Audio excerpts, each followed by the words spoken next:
मीरपुर खास में 66वें सालाना फूलों की नुमाइश का इफ्तिताह कर दिया गया। नुमाइश शहीद मोहतरमा बेनज़ीर भुट्टो पार्क में लगाई गई है।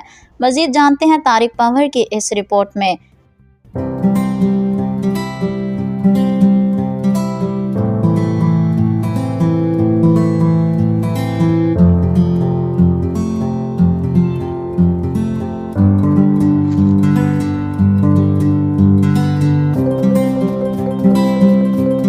मीरपुर खास के शहीद मोहतरमा बेनज़ीर भुट्टो पार्क में मौसम बहार को खुश आमदीद कहते हुए 66वें सालाना फूलों की नुमाइश का इफ्तिताह कर दिया गया।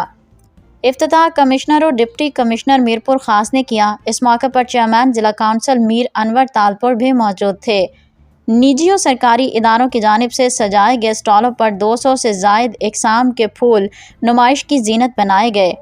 कमिश्नर और डिप्टी कमिश्नर मीरपुर खास ने स्टॉलों के दौरे के मौके पर मालियों की काविशों को खूब सराहा। रंग बिरंगे महकते फूलों की दिलकशी शहरियों को भी अपनी तरफ मुतवज्जो करती नजर आ रही है।